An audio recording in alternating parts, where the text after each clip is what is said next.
இன்னைக்கு ஸ்ரீமத் பகவத்கீதை உண்மை உருவில் மொழிபெயர்ப்பு மற்றும் பொருளுரை பயபாய சரணாரவிந்த பக்தி விதோந்து சுவாமி ஸ்ரீல பிரபுபாத் கி ஜாய்.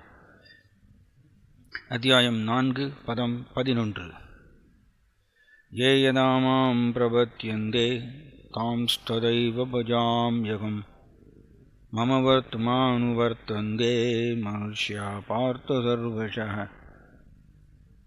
ये यदा मां प्रपद्यन्ते तांस्तदैव भजाम्यहम् मम वर्त्मानुवर्तन्ते मनुष्या पार्थ सर्वशः.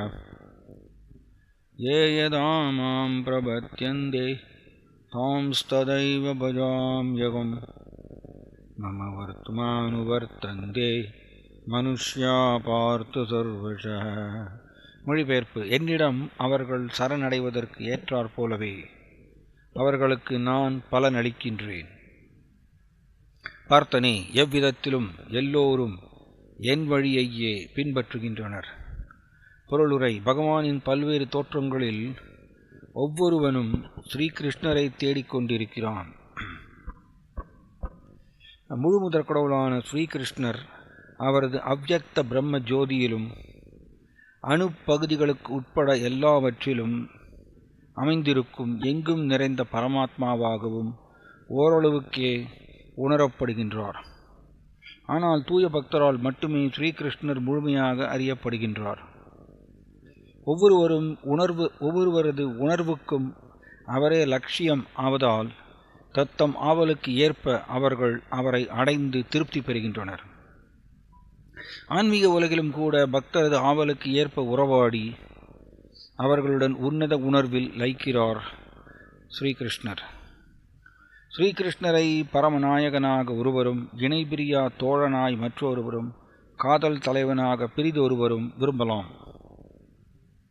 அவர்களது ஆழ்ந்த பக்தி உணர்வுகளின் ஆழங்களுக்கு ஏற்ப பாகுபாடின்றி அவர்களுக்கு அவர் பலனளிக்கின்றார். பௌதிக உலகிலும் இதே போன்ற உறவு நிலைகள் உள்ளன. பல்வேறு விதமான வழிபடுவோருடன் இவை சரிசமமாக பரிமாற்றம் செய்யப்படுகின்றன. தூய பக்தர்கள் ஆன்மீக உலகிலும் இப்பௌதீக உலகிலும் பகவானுடன் நேரடி உறவு கொள்கின்றனர். அவரது அன்பு தொண்டில் உன்னத ஆனந்தம் அடைகின்றனர். அருவவாதிகளான தங்களது தனித்துவ இருப்பை அழித்துக் கொள்வதால் ஆன்மீக தற்கொலை செய்து கொள்ள விரும்புபவர்களுக்கும் அவர்களை தமது ஒளியில் கலக்க வைப்பதன் மூலம் ஸ்ரீகிருஷ்ணர் உதவுகின்றார். இத்தகு நிர்விசேஷவாதிகள் ஆனந்தமயமான முழுமுதற் கடவுளின் வியக்தித்துவத்தை ஏற்க மறுக்கின்றனர். எனவே தனித்துவத்தை அழித்து கொண்ட அவர்களால் இறைவனின் உன்னதமான உறவு தொண்டின் ஆனந்தத்தை அனுபவிக்க முடிவதில்லை.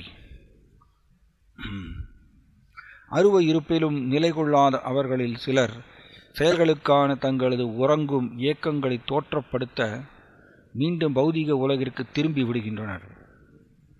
ஆன்மீக உலகங்களில் அவர்கள் அனுமதிக்கப்படுவதில்லை.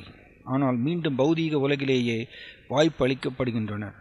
யக்ஞேஸ்வரரான பகவான் பலன் நோக்கி செயற்படுவோருக்கு அவர்களது விதிக்கப்பட்ட கடமைகளின் பலனை அளிக்கின்றார். சித்திகளை நாடும் யோகிகள் அத்தகு சக்திகள் அளிக்கப்படுகின்றனர். வேறு விதமாக கூறினால், எல்லோரும் வெற்றிக்கு அவரது கருணையையே நம்பி இருக்கின்றனர். பலவிதமான ஆன்மீக முயற்சிகள் எல்லாம் ஒரே வழியில் வெற்றியின் வெவ்வேறு நிலைகளேயாம்.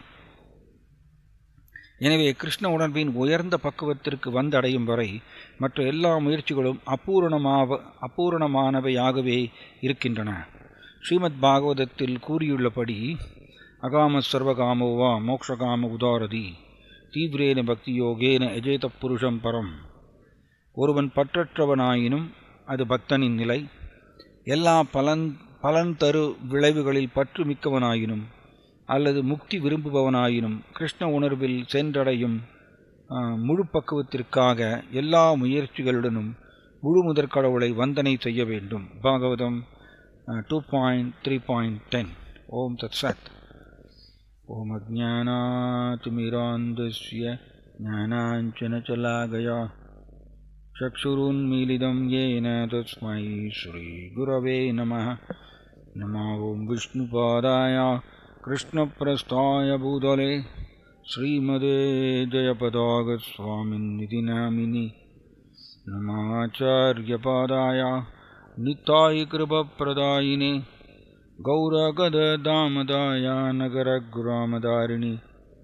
नमो ॐ विष्णुपादाय कृष्णप्रस्थाय भूतले श्रीमते भक्तिवेदान्तस्वामिन्निति नामिनि। नमस्ते सरस्वतीदेवे गौरवाणी प्रचारिणे निर्विशेषशून्यवादी पाश्चात्यदेशधारिणे। जय श्रीकृष्णचैतन्य प्रभु नित्यानन्द श्री अद्वैत गदाधर श्रीवासादि गौरभक्तवृन्द। हरे कृष्ण कृष्ण कृष्ण हरे हरे, हरे राम राम राम हरे हरे. ஸோ இது ஒரு நல்ல ஸ்லோகம். ஸோ பகவான் கிருஷ்ணா இங்கே என்ன சொல்கிறாருன்னா, ஏ யதா மாம் பிரபத்யந்தே தாம்ஸ்ததைவ பஜாம்யகம். ஸோ பிரபத்யந்தே அப்படிங்கிறது எதை குறிக்கிறதுனா சரணாகதி அடைவதை குறிக்கிறது. ஸோ ஏ யதா மாம் பிரபத்யந்தே, எவ்வாறு, பிரபுபாதர் பாருங்க வார்த்தைக்கு வார்த்தை அர்த்தத்தில் சொல்கிறாரு, எவ்வாறு. ஸோ கிருஷ்ணருக்கு சரணாகதி அடைவதில் கூட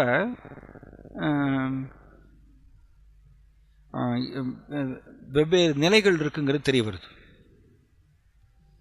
ஏன்னா இதில் இந்த ஸ்லோகத்தில் நம்மளுக்கு என்ன தெரிய வருதுன்னா, ஜீவாத்மாவுக்கு எப்பொழுதுமே சுதந்திரம் இருக்கின்றதுங்கிறது தெரிய வருது.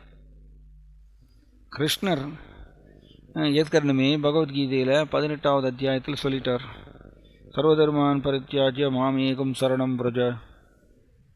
எல்லா விதமான தர்மங்களையும் விட்டுட்டு எனக்கு மட்டுமே சரணாகதி அடைவாயாக அப்படின்னு கிருஷ்ணா டிமாண்ட் பண்ணுறார்.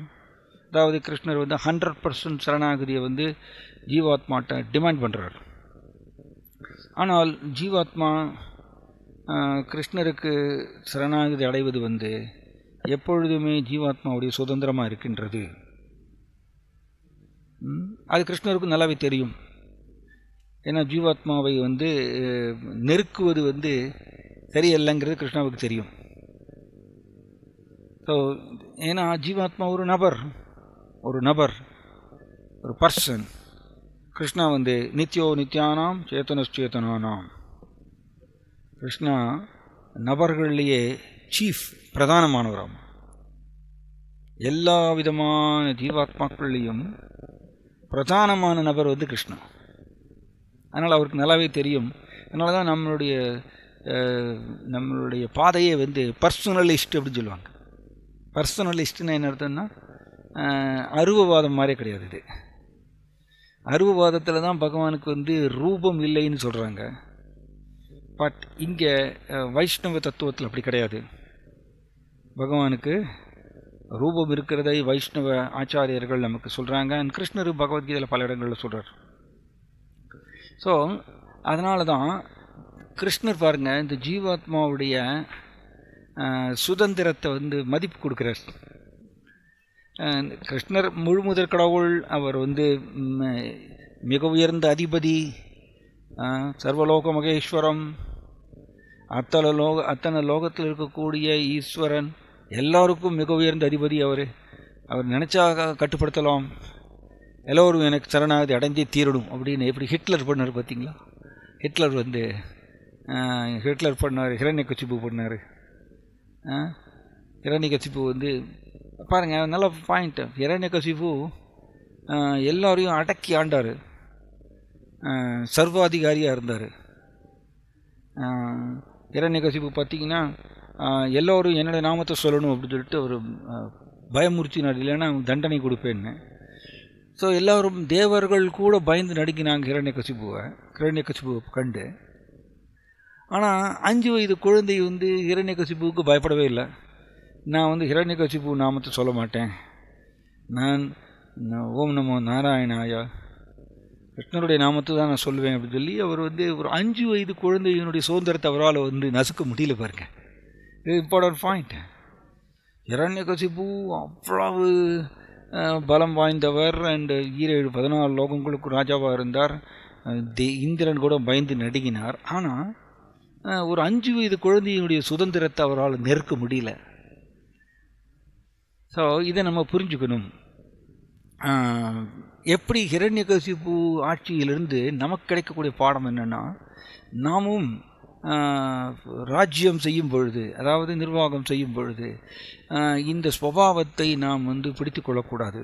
ஏன்னா ஜீவாத்மாவுக்கு சுதந்திரம் இருக்குது. பிரபுபாதர் சொல்கிறாரு, டோன்ட் ஃபோர்ஸ் அப்படின்னு சொல்கிறார். Don't make it as a business exchange அப்படி சொல்கிறார். அதாவது இந்த இஸ்கான், இந்த ஹரே கிருஷ்ணா இயக்கம் இந்த இயக்கத்தில் கிருஷ்ணருக்கு சேவை செய்வதுங்கிறது எல்லோரும் கிருஷ்ணர் மேலே அன்பு வளர்த்து கொண்டு கிருஷ்ணரை நோக்கி சேவை செய்வது. அதனால் இதை பலவந்தப்படுத்துவதற்கு இடமே இல்லை அப்படிங்கிறார் பிரபுபாதர் லெட்டரில். அப்புறம் அடுத்த லைனில் சொல்கிறாரு, இதை ஒரு வியாபார ஸ்தாபனமாக மாற்றாதீருங்க, மாற்றி விடாதீங்க. இது எல்லோரும் அன்புனால கிருஷ்ணரை நோக்கி சேவை செய்கிறாங்க அப்படின்னு பிரபுபாதர் ரொம்ப தெளிவாக சொல்கிறார். ஸோ இதில் ஒரு பாயிண்ட் என்னென்னா, இந்த ஹிரண்யகசிபு மென்டாலிட்டி நமக்கு இந்த ரஜஸ் இருக்கும் பொழுது, நமக்குள்ள ரஜஸ் இருக்கும் பொழுது நாம் பலவந்தப்படுத்தி நான் சொன்னதை கேட்கணும் அப்படிங்கிற அந்த சுபாவம் வரும். ஹிரண்யகசிபு அப்படி தான் பண்ணார். ஏன்னா முழுக்க ரஜஸ், கம்ப்ளீட் ரஜஸ். தானம் ஈஸ்வர பாவஸ்ச க்ஷாத்திரம் கர்ம ஸ்வபாவஜம். க்ஷத்திரியர்கள் எப்படி ஈஸ்வர பாவஸ்ச அப்படின்னு சொல்கிறார் கிருஷ்ணா. ஈஸ்வர பாவஸ்சன்னா ஆளக்கூடிய ஸ்வபாவம்.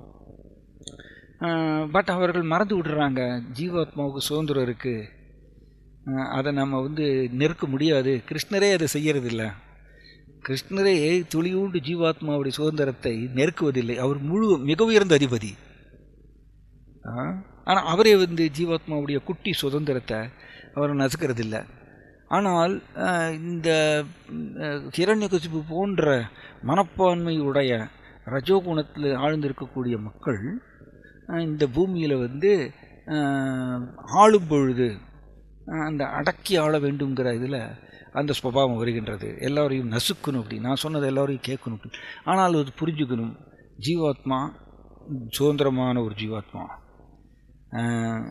அது ஏன்னா அங்கே புரிஞ்சுக்கணும், நாம் கிருஷ்ணாவே எனக்கு சரணாகதி அடையுங்கள், எல்லா விதமான தர்மங்களையும் விட்டுட்டு எனக்கு சரணாகதி அடையுங்க, நான் உங்களை எல்லா பாவத்திலிருந்து விடுவிக்கின்றேன், பயப்படாதீர்கள் அப்படின்னு சொல்லிட்டு கிருஷ்ணா கேரண்டி கொடுத்தும் கூட கட்டுண்ட ஜீவாத்மாக்களாகிய நாம் கிருஷ்ணருக்கு இன்னமும் சரணாகதி அடையாமல் உட்காந்துட்ருக்கோம். இதை நம்ம புரிஞ்சுக்கணும். இன்னமும் நம்ம கிருஷ்ணருக்கு சரணாகதி அடையாமல் உட்காந்துட்ருக்கோம். அவர் 5000 வருஷங்களுக்கு முன்னாடி தெளிவாக சொல்லிட்டு போயிடுறார், எனக்கு மட்டும் நீங்கள் சரணாகதி அடையுங்க, நான் பார்த்துக்கிறேன், எல்லா பாவத்திலும் நான் விடுவிக்கின்றேன், பயப்படாதீங்க, அவ்வளோ கேரண்டி கொடுக்குறார். ஆனாலும் இதுலேருந்து என்ன தெரியுது, 5000 வருஷங்களாக ஜீவாத்மா நம்மளும் இந்த 5000 வருஷத்தில் எத்தனையோ தடவை பிறப்படுத்திருப்போம். ஆனால் நாம் இன்னும் கிருஷ்ணருக்கு சரணாகதி அடைவதில்லை, கிருஷ்ணருடைய நாமத்தை எப்பொழுதும் சொல்வதில்லை, கிருஷ்ணரையே நம்பி இருப்பதில்லை நாம். ஏன்னா சரணாகதிக்கு ஸ்ரீ சைத்தன்ய மகாபிரபு என்ன சொல்கிறாரு, having no interest other than the interest of the Lord அப்படின்றார். கிருஷ்ணருடைய விருப்பத்தை தவிர வேறு எந்த விருப்பமும் வைத்து கொள்ளாமல் இருத்தல். அப்புறம் exclusively depend on the mercy of the supreme Lord அப்படின்றார். கிருஷ்ணருடைய கருணையை மட்டுமே சார்ந்திருத்தல், இதெல்லாம் சரணாகதிக்கு உண்டான தத்துவங்கள்னு ஸ்ரீ சைத்தன்ய மகாபிரபு நமக்கு போதிக்கிறார். ஸோ அப்போ ஜீவாத்மா ஆல்வேஸ் சுதந்திரம் இருக்குது ஜீவாத்மாவுக்கு. கிருஷ்ணருக்கு சரணாகதி அடைந்தால் ஜீவாத்மா பிறப்பு இறப்பு சக்கரத்திலிருந்து விடுபட்டு விடலாம் அப்படிங்கிற உபதேசங்களை எல்லாம் கிருஷ்ணா கொடுத்துருக்கார். பகவத்கீதையில், பாகவதத்தில், எல்லா இடத்துலையும் சொல்லப்பட்டிருக்கு. இருந்தாலும் நாம் சரணாகதி அடைவது நம்முடைய சுதந்திரம் இருக்கிறதுனால தான் நாம் சரணாகதி அடையாமல் உட்காந்துட்ருக்கோம். ஸோ அதனால் கிருஷ்ணரை தெரிஞ்சு வச்சுருக்கார். அதனால் ஏதாமா பிரபத்தி எந்தேன்னு சொல்கிறார். எந்த அளவுக்கு நீங்கள் எனக்கு சரணாகதி அடைகிறீங்களோ அந்த அளவுக்கு நானும் உங்களுக்கு ரிவார்டு கொடுக்குறேன். அப்போ இதுலேருந்து என்ன பாயிண்ட்? ஸோ இப்போ பல கருத்துக்கள் இதில் நம்மளுக்கு தெரிய வருது இந்த ஸ்லோகத்தில். ஸோ ஒன் திங், ஜீவாத்மாவுக்கு சுதந்திரம் இருக்குது. சில பேர், நிறைய பேர் என்கிட்ட கேட்பாங்க, எப்படிங்க நம்மளுக்கு கிருஷ்ணர் மேலே அன்பு வளர்த்து கொள்வதுங்க, அது என்ன பண்ணாலும் நம்மளுக்கு இந்த ஜட ரீதியான ஆசைகள் போக மாட்டேங்குதுங்களே, அப்படி இப்படி வந்து கேட்டே இருப்பாங்க. ஒன்லி இது நேற்றுக்கு லெட்டரில் பிரபுபாதருடைய லெட்டர், பிரபுபாதர் தான் சொல்கிறார், ஒரு திருடனாக இருக்கலாம், அவர் வந்து ரொம்ப காமத்தில் மூழ்கி இருக்கலாம், அவர் வந்து கொலைகாரராக இருக்கலாம், எப்படி இருந்தாலும் பரவாயில்ல, அவர் வந்து கிருஷ்ணரை பார்த்தே தீர வேண்டும் அப்படிங்கிற ஒரு உறுதி ஆர்வம் உடையவராக இருந்தார்னா தென் கிருஷ்ணர் வந்து அவர் பார்த்துருவார், கிருஷ்ணரை அவர் தரிசனம் செஞ்சிருவார் அப்படின்னு பிரபுபாதர் லெட்டரில் எழுதுகிறார்.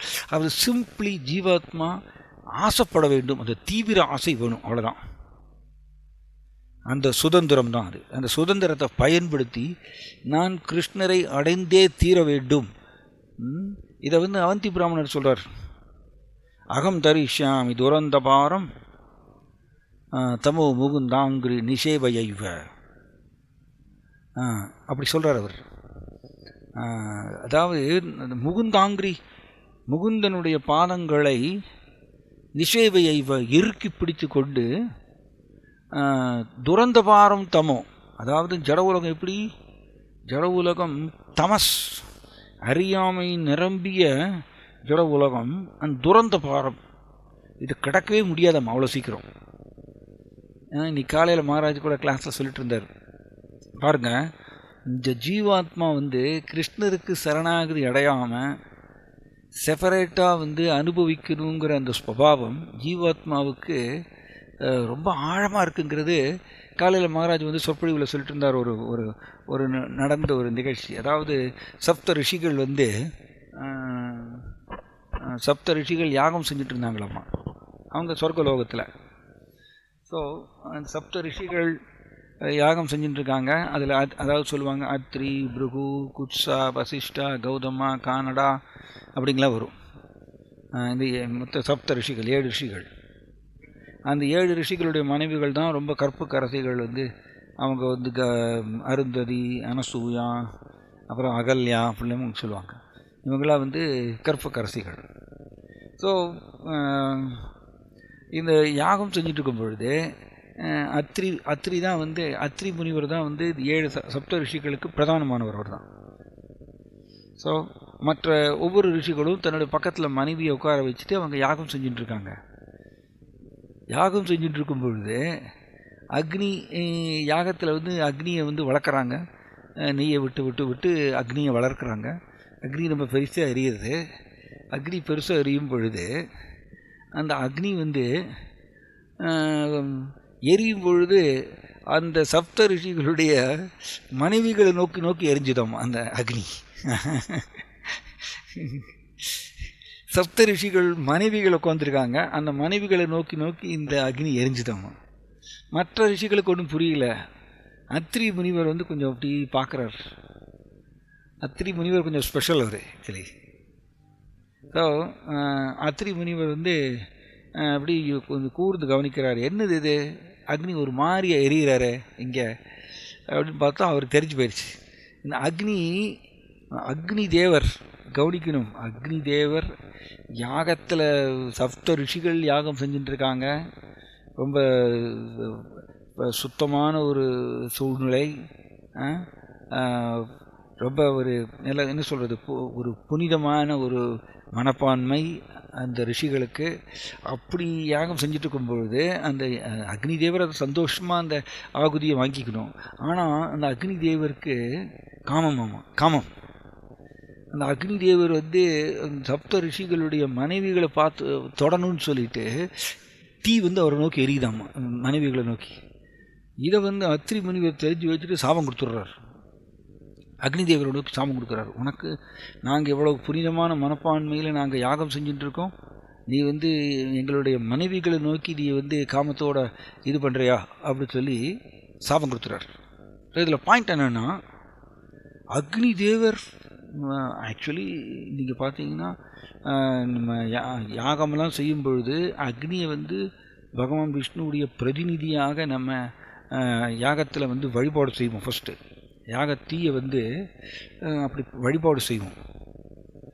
இன்ஃபேக்ட் யாகத்தீ மூலமாகத்தான் பகவான் விஷ்ணுவுடைய நாக்குக்கு வந்து நம்ம வந்து உணவை படைக்கின்றோம். அந்த அளவுக்கு ஒரு பிரதிநிதியாக இருக்கார் அக்னி தேவர். அப்படிப்பட்ட அக்னி தேவர் ஒரு குறிப்பிட்ட சூழ்நிலையில் சப்தரிஷிகளுடைய மனைவிகள் மேலே அவருக்கு காமம் வந்துடுது. ஸோ இதில் என்ன தெரிய வருதுன்னா, இதுதான் பாயிண்ட். ஆக்சுவலி பகவான் கிருஷ்ணாவுக்கு சரணாகதி அடைவது 100% சரணாகதி அடைவது வந்து நம்மளுடைய சுதந்திரம். ஆனால் நாம் நம்மளுடைய சுதந்திரத்தை வந்து தவறாக பயன்படுத்தி இந்த உலகத்தில் வந்து அனுபவிக்கணும்னு ஆசைப்படுறோம். அதனால் என்ன ஆகுது, கிருஷ்ணரை நோக்கி சரணாகதி அடைவது அல்லது கிருஷ்ணர் தான் உன்னத ஆனந்தத்துக்கு அனுபவிப்பாளர், எல்லா ஆனந்தத்தையும் அனுபவிப்பவர் தான், அவருடைய ஆனந்தத்துக்கு ஒத்துழைப்பவன் தான் நான் அப்படிங்கிற அந்த மனப்பான்மை நம்மளுக்கு வரமாட்டேங்குது. ஏன் அப்படின்னா, இந்த இடத்துல நம்ம சுதந்திரத்தை மிஸ்யூஸ் பண்ணுறதுனால தான், சுதந்திரத்தை தவறாக பயன்படுத்துறதுனால நாம் செப்பரேட்டாக வந்து நம்ம ஏற்றுக்கொள்வோம், கிருஷ்ணரை முழுமுத்து கடவுளாக ஏற்றுக்கொள்வோம், கூடவே நாம் தனியாக அனுபவிக்கணும்னு சொல்லிட்டு அந்த முயற்சியும் செஞ்சுட்டே இருப்போம். இதை கிருஷ்ணர் உள்ளிருந்து கவனிக்கிறார். பக்தி வந்து நாம் உண்மையான நிலையில் பக்தியை பயிற்சி செய்யணும், உண்மையாக பயிற்சி செய்ய வேண்டும். பக்தியை வந்து நாம் மற்றவர்களுக்கோசரம் பயிற்சி செய்தால் பிரயோஜனம் இல்லை. இந்த ஜட உலகத்தில் எப்பொழுதுமே மனுஷன் மற்றவர்களுக்கோசரமே வாழ்ந்துகிட்டே இருப்பான். மற்றவர்களுக்கோசரம் ட்ரெஸ் பண்ணுவான், மற்றவர்களுக்கோசரம் வந்து அந்தஸ்து வந்து வளர்த்து கொள்வான், மற்றவர்களுக்கோசரம் அவர் வந்து வீடு கட்டுவான், மற்றவர்களுக்கோசரம் காரு, இப்படி எப்போ பார்த்தாலும் மற்றவர்களுக்கோசரமே வாழக்கூடிய ஒரு உலகம் ஜட உலகம். அந்த மாதிரி சுபாவம் பக்தியில் வந்து செல்லுபடி ஆகாது. பக்தி வந்து நம்ம யாருக்கோசரமும் செய்ய வேண்டிய அவசியம் இல்லை. உண்மையிலேயே கிருஷ்ணரை திருப்திப்படுத்த வேண்டும்.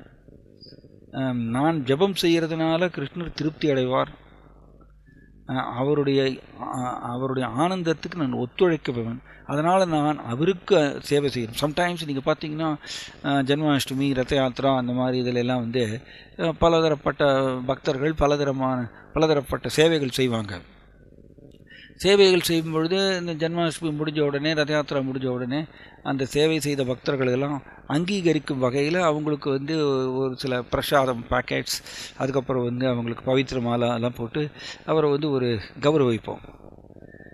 சப்போஸ் அது நிறைய பக்தர்கள் சேவை செய்வாங்க ரத யாத்திரா ஜென்மாஷ்டமிலாம். அதில் யாராவது ஒரு சில பக்தர்கள் வந்து விட்டு போகிறதுக்கு வாய்ப்பு உண்டு.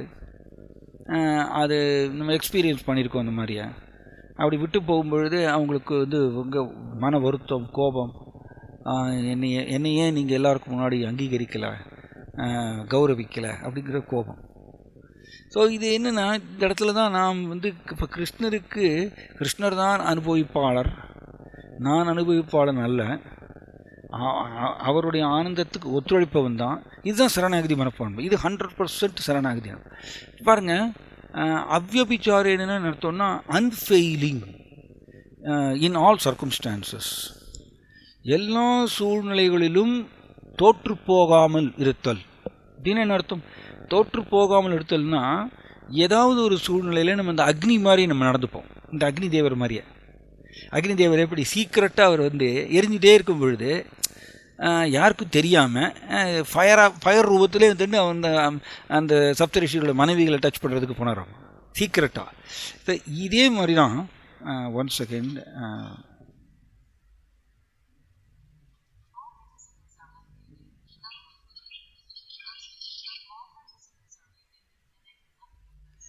ஸோ இந்த மாதிரி அக்னி தேவர் வந்து சீக்கிரட்டாக வந்து அந்த சப்தரிஷிகளுடைய மனைவிகளை டச் பண்ணுறதுக்கு காமத்தோடு போகிறார். இதே மாதிரி தான் நாமும் பக்தி செஞ்சுட்டே இருப்போம். பட் கூடவே வந்து நாம் இந்த மாதிரியை எப்படி, என்னையே நீங்கள் கௌரவிக்கலை, நான் ஜென்மாஷ்டமி ரத யாத்திராவில் நான் சேவை செஞ்சேனே, என்னையே நீங்கள் கௌரவிக்கலை, எல்லாருக்கும் முன்னாடி அங்கீகரிக்கலை அப்படின்னு சொல்லிட்டு கோபத்தில் அவங்க வந்து மன வருத்தத்தில் இனிமேல் நான் வந்து சேவையை செய்ய மாட்டேன் அப்படின்னு சொல்லுவாங்க. இது எல்லாமே பார்த்திங்கன்னா இதுதான் மாயான்னு சொல்கிறது. நம்ம கோலை மறந்துடுறோம். கோல் வந்து நாம் இஸ்கானுக்கு வந்து வந்திருக்கக்கூடிய நோக்கம் சிம்பிளி கிருஷ்ணரை திருப்திப்படுத்தி நாம் வெற்றிகரமாக கிருஷ்ணலோகத்தை சென்றடையணும். ஸோ நம்மளுக்கு அனுபவிக்கணுங்கிற ஸ்வபாவம் இருக்கிற வரைக்கும் நாம் கோலோக பிருந்தாவனத்துக்கு போக முடியாது. 100% கிருஷ்ணருக்கு சரணாகதி அடைதல்னு அர்த்தம். அதான் அர்த்தம். 100% எல்லா சூழ்நிலையிலும், அன்ஃபெயிலிங் இன் ஆல் சர்க்கம்ஸ்டான்சஸ்னு அதான் அர்த்தம். எல்லா சூழ்நிலைகளிலும் நம்மளுடைய மனப்பான்மை ஒரே மாதிரி இருக்கணும். என்ன மாதிரியா? கிருஷ்ணர் தான் அனுபவிப்பாளர், எனக்கு வேண்டாம், எனக்கு புகழை அனுபவிக்கிறதோ. இதனால தான் ஸ்ரீ சைத்தன்ய மகாபிரபு நமக்கு சொல்லிக் கொடுக்குறார், நதனம் நஜனம் ந சுந்தரியும். ஸோ இது ஒரு பக்தர் சொன்னார், தனம் வேண்டாம், எனக்கு செல்வம் வேண்டாம்னு சொல்லிடலாம், சுந்தரி அழகான பெண்கள் வேண்டாம்னு சொல்லிடலாம். ஆனால் இந்த ந ஜனம், என்னை பின்பற்றுபவர்கள் அப்படிங்கிற அந்த புகழ், அதில் மாட்டிப்பாங்களாமா. அதுவும் அனுபவிக்கக்கூடிய சுபாவம் தான் நம்ம. ஸோ அதனால தான் இங்கே கிருஷ்ணா வந்து சொல்கிறாரு, அவருக்கு தெரியும் ஜீவாத்மாக்கள் வந்து பல நிலைகளில் இருக்காங்க. அவங்களுக்கு இந்த நபர், அந்த நபர் சொன்னதுனால ஒவ்வொருத்தரும் ஒவ்வொரு விதமாக சுதந்திரத்தை பயன்படுத்துவாங்க. எல்லோரும் ஒரே மாதிரி சுதந்திரத்தை பயன்படுத்துவாங்கங்கிறது அவசியம் கிடையாது. எல்லோரும் ஒரே மாதிரி சுதந்திரத்தை பயன்படுத்தணுன்னா அப்புறம் அவர் நபரும் இல்லை. அவர் இப்போ பாருங்கள், மெஷின் இருக்குது, மெஷினுக்கு வந்து அதுக்குள்ளே ப்ரோக்ராம் செட் பண்ணிடுவாங்க. ப்ரோக்ராம் செட் பண்ணியாச்சுன்னா சுவிட்ச் போட்டால் அதே மாதிரி தான் ஓடுது, ஒரே மாதிரி. அது நிறைய ஃபேக்ட்ரிலாம் பல மிஷின்லாம் இருக்கும். அது வந்து சுவிட்ச் போட்டாச்சுன்னா அந்த ப்ரோக்ராம் உள்ளே செட் பண்ணியிருக்கிறதுனால, அந்த மோட்டார்லாம் ஃபிக்ஸ் பண்ணியிருக்கிறதுனால அது ஒரே மாதிரி தான் அது ஓடும். அதில் வந்து அதுக்கு சிந்திக்கிறதுக்கெல்லாம் ஏதாவது இருக்கா? கிடையாது. பட் கிருஷ்ணர் வந்து ஜீவாத்மாவை அப்படி கையாளுவதில்லை. ஏன்னா ஜீவாத்மா வந்து ஒரு நபர். அவங்க மாயாவானா கிருஷ்ணர் சொன்னதை அப்படியே செய்யும். அதனால் மாயா உயர்ந்த நிலையில் இருக்குது. ஆக்சுவலி கிருஷ்ணர் சொன்னதை அப்படியே செய்கிறதுனால, கிருஷ்ணருக்கு கீழ்ப்படுகிறதுனால மாயா உயர்ந்த நிலையில் போயிட்டாங்க. நமக்கு சுதந்திரம் இருக்கிறதுனால நம்ம என்ன பண்ணுறோம், கிருஷ்ணருடைய உபதேசம், ஏகப்பட்ட உபதேசங்கள் கிருஷ்ணா கொடுத்துட்டார். மச்சித்தம் சர்வதுர்காணி மத் பிரசாதா தரிஷ்யசி அதச்சேத்வம் அகங்காரான் ந சோஷ்யசி வினங்ஷி. எவ்வளோ சொல்லிட்டார் கிருஷ்ணா உபதேசம் கருணையோடு. மச்சித்தா சர்வதுர்காணி, என்னுடைய நினைவில் இருந்தால், மச்சித்தா வெரி இம்பார்ட்டன்ட், அதை அண்டர்லைன் பண்ணணும். என்னுடைய நினைவில் நீ இருந்தாயானால் எல்லா விதமான துக்கங்களையும் என்னுடைய கருணையினால் கடந்து விடலாம். எல்லா விதமான துக்கங்கள் சொல்லிட்டார். அது நம்மளுக்கு உடல் மூலம் வரக்கூடிய துன்பமா, இல்லை மனம் மூலம் வரக்கூடிய துன்பம், இயற்கை மூலமாக வரக்கூடிய துன்பம், மற்ற உயிரினங்கள் மூலமாக வரக்கூடிய துன்பம், எல்லா விதமான துன்பங்களும் சர்வதுர்காணி. கிருஷ்ணருக்கு நம்மளுடைய துக்கங்களை, நம்மளுடைய துன்பங்களை போக்குவது ஒரு பெரிய விஷயமே இல்லை கிருஷ்ணருக்கு. அதனால தான் கிருஷ்ணன் அந்த மாதிரி சொல்கிறார். பாருங்கள், அங்கேயும் சொல்லிட்டாரு, அகம் துவாம் சர்வ பாபேப்பியோன்னு சொல்லிட்டாரு. எல்லா விதமான பாவங்களையும் நான் எடுத்துடுறேன், பாவ விளைவுகளிலிருந்து நான் உன்னை விடுவிக்கின்றேன். இங்கேயும் சொல்லிட்டாரு சர்வதுர்காணி, எல்லா விதமான துக்கங்கள்லேருந்து நீ விடுபடலாம் என்னுடைய கருணையினால். ஸோ இப்போ கிருஷ்ணருக்கு ஜீவாத்மாவுடைய துன்பங்களை போக்குவது வந்து ஒரு பெரிய விஷயமே கிடையாது. பட் கிருஷ்ணர் என்ன எதிர்பார்க்குறாருன்னா, ஜீவாத்மா இந்த அனுபவிக்கணுங்கிற சுபாவத்தை விட்டுட்டு ஏற்றுக்கொள்ளணும். கிருஷ்ணர் தான் அனுபவிப்பாளர்னு ஏற்றுக்கொண்டு கிருஷ்ணருக்கு சிம்பிளி சரணாகதி அடையணும். கிருஷ்ணரை ஏற்றுக்கொள்ள வேண்டும், மனப்பூர்வமாக கிருஷ்ணரை ஏற்றுக்கொள்ள வேண்டும். அதை தான் கிருஷ்ணன் எதிர்பார்க்குறார். ஸோ மச்சித்தா சர்வதுர்காணி, என்னுடைய நினைவினை நீ எப்பொழுதுமே இருந்தாயானால் எல்லா விதமான துக்கங்களையும் கடந்து விடலாம். ஆனால் அதச்சேத்வம் அகங்காரம், வெரி இம்பார்ட்டன்ட். பாரு, அகங்காரம் ந ஸ்ரோஷ்யசி. அகங்காரத்தினால, அகங்காரம்னா எதை குறிக்கின்றது? பொய் அகங்காரத்தினால அல்லது இந்த பொய் அடையாளத்தினால. அதச்சேத்வம் அகங்காரம். ஸோ இந்த பொய் அகங்காரத்தினால ந ஸ்ரோஷ்யதி, நான் சொன்னதை நீ கேட்கலன்னா, வினங்ஷசி, நீ உன்னையே நீயே அழித்துக் கொள்வாய் அப்படி சொல்கிறார் கிருஷ்ணா. நம்மளுக்கு எல்லாருக்கும் எச்சரிக்கை கொடுக்குறாரு இந்த ஸ்லோகத்தில். ஸோ இந்த ஸ்லோகமும் அது மாதிரி ஒரே மாதிரியே ரெண்டுமே லிங்க்டு தான். ஸோ ஏன் இந்த மாதிரி கிருஷ்ணா சொல்கிறாரு? ஏன்னா தெரியும், கிருஷ்ணாவுக்கு தெரியும் ஜீவாத்மாவுக்கு சுதந்திரம் இருக்குன்னு தெரியும். ஸோ ஒரு சில ஜீவாத்மாக்கள், பிரபுபாதரோட சொற்பொழிவில் சொல்கிறாரு, ஈவன் பிரம்மாவுடைய ஒரு வாழ்க்கை காலம் அளவுக்கு கூட ஜீவாத்மா வந்து திரும்ப திரும்ப உடல் எடுத்துகிட்டே இருக்காமா. ஆனாலும் கிருஷ்ணருக்கு சரணாகதி அடைய மாட்டேதாமா. பிரம்மாவுடைய வாழ்க்கை காலம்னா எப்படி பாருங்க. இந்த ஜீவாத்மா வந்து டஃப்பு, பயங்கர டஃப். அனுபவிக்கணுங்கிற சுபாவத்தை விடுறதே இல்லை. எத்தனை மாயா வந்து எத்தனை துன்பங்களை கொடுத்தாலும் ஜீவாத்மா திரும்ப திரும்ப எழுதியிருக்கிறது, நான் அனுபவிக்கணும் அப்படின்னு. ஸோ இதுதான் சௌபரி முனிவர் சொல்கிறாரு. சௌபரி முனிவர் 1000 வருடங்கள் 1000 வருடங்கள் தன்னுடைய 50 மனைவிகளோடு அவர் குடும்பம் நடத்துகிறாராமா. 50 மனைவிகளாமா. 1000 வருடங்கள் அவர் குடும்பம் நடத்துகிறார். அண்டு புலன் சுகத்தில் ஆழ்ந்திருக்கார். அது கடைசியில் அவருடைய அனுபவம் சௌபரி முனிவர் சொல்கிறார். தன்னுடைய 50 மனைவிகளை பார்த்து சொல்கிறார், மனைவிகளே நீங்கள் தெரிஞ்சுக்கோங்க, இந்த காமம் பூர்த்தி செய்ய செய்ய செய்ய அது ஒரு பொழுதும் அணைந்து விடாது, அணைந்து போகாது. அண்ட் அவர் தான் அந்த உதாரணத்தை கொடுத்தார். சௌபரி முனிவர் தான் அந்த உதாரணத்தை கொடுத்தார். என்ன உதாரணம்? அதாவது ஃபயர் எரியறது, அதுக்கு மேலே அதை அணைக்கிறதுக்கு பெட்ரோலை விட்டால் ஃபயர் அணையாது. பெட்ரோலை வாங்கிட்டு ஃபயர் பெருசாக எரியும். இன்னும் கொஞ்சம் பெட்ரோலை விட்டோன்னா அது அணைக்கணும்னு சொல்லிட்டு பெட்ரோலை விட்டோன்னா அதை வாங்கிட்டு இன்னும் பெருசாக எரியும். அந்த மாதிரி சௌபரி முனிவர் இந்த உதாரணத்தை கொடுத்தார். அது மாதிரியே காமத்தை பூர்த்தி செய்ய செய்ய செய்ய அது எந்த மாதிரி பல நிலைகளில் இருக்குது. காமம் பல நிலைகளில் அது ஆண் பெண் கவர்ச்சியாக இருக்கலாம், இல்லைன்னா அது பதவி மோகமாக இருக்கலாம், இல்லைன்னா புகழை விரும்புவதாக இருக்கலாம், இல்லைன்னா பணத்தை விரும்புவதாக இருக்கலாம், எதாக இருந்தாலும் சரி, இல்லை வசதிகளை விரும்புவதாக இருக்கலாம். இது பல நிலைகளில் காமம் தான் திரிந்து பல நிலைகளில் வருது. வேறு ஒன்றுமே இல்லை. ஆக்சுவலி இந்த காமம் தான் பல பல ரூபங்கள் எடுக்கின்றன. ஸோ சௌபரி முனிவர் சொல்கிறாரு, அதனால் இதை பூர்த்தி செய்ய செய்ய செய்ய இது ஒரு பொழுதுமே தீரவே தீராது. ஓகே, சில பேர்லாம் சொல்லுவாங்க அத்தனைக்கும் ஆசைப்படு அப்படின்னு சொல்லுவாங்க. எல்லாத்தையுமே ஆசைப்படுங்க, ஒரு குறிப்பிட்ட சமயத்தில் ஆசையெல்லாம் 0 ஆயிரும் அப்படின்னு சொல்லுவாங்க. கிடையாது. மனமுக்கு அந்த கெப்பாசிட்டி இருக்குது, அவ்வளோ சக்தி வாய்ந்தது மனம். அது எத்தனை காமங்களை பூர்த்தி பண்ணாலும் திரும்ப திரும்ப அது மேலே எந்திரிச்சு வந்துகிட்டே இருக்குமாம். ரப்பர் பேண்ட் மாதிரியா. ரப்பர் பேண்டை பிடிச்சி இழுத்து வச்சோன்னா அப்படியே நிற்கும், விட்டோன்னா திரும்ப பழையபடி போயிடும். அதே மாதிரி தான் நம்மளோட மைண்டும். ஸோ அதனால் நமக்கு கிருஷ்ணா நல்ல உபதேசங்கள் கொடுக்குறார். புத்திசாலியான ஜீவாத்மாக்கள் கிருஷ்ணனோட உபதேசங்களை சீரியஸாக எடுத்துக்கொண்டு கிருஷ்ணர் அனுபவிப்பாளருங்கிறத அவர் ஒற்றுக்கொள்கின்றார், மனப்பூர்வமாக ஏற்றுக்கொள்கின்றார். அண்ட் கிருஷ்ணருக்கு ஒன் திங் புரிஞ்சுக்கணும், கிருஷ்ணர் தான் உன்னத அனுபவிப்பாளருங்கிறது மனப்பூர்வமாக ஏற்றுக்கொண்டுட்டோன்னா ஆட்டோமேட்டிக்காக கிருஷ்ணாவுக்கு சரணாகதி அடைஞ்சிரும். அது ஜீவாத்மா அந்த முடிவு எடுக்கணும், நம்ம அதை பண்ண மாட்டேங்கிறோம்.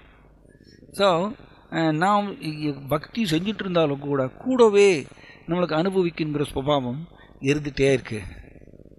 அதனால தான் நம்மளுக்கு ஆச்சாரியர்கள் இந்த நாம ஜபத்தை ஏன் கொடுத்துருக்காங்கன்னா, நாம ஜபத்தை நம்ம செய்ய செய்ய செய்ய, கிருஷ்ணனுடைய நாமத்தை ஜபம் செய்ய செய்ய நம்மளுக்கு இந்த அனுபவிக்குங்கிற சுபாவம் குறைஞ்சி போயிட்டே இருக்கும். ஸோ திஸ் இஸ் இதனால தான் பிரபுபாதர் அந்த லெட்டரில் இது மாதிரி சொல்கிறார். அவர் கொலைகாரராக இருக்கலாம், திருடனாக இருக்கலாம், இல்லைன்னா காமத்திலேயே ஆழ்ந்தவராக இருக்கலாம். பட் அவர் கிருஷ்ணரை நான் பார்த்தே தீரிடும் அப்படிங்கிற ஆர்வம் உடையவராக இருந்தால் போரும், அவர் கிருஷ்ணரை பார்த்துருவார் அப்படின்னு சொல்கிறார். ஸோ திஸ் இஸ் ரொம்ப இம்பார்ட்டன்ட் பாயிண்ட்.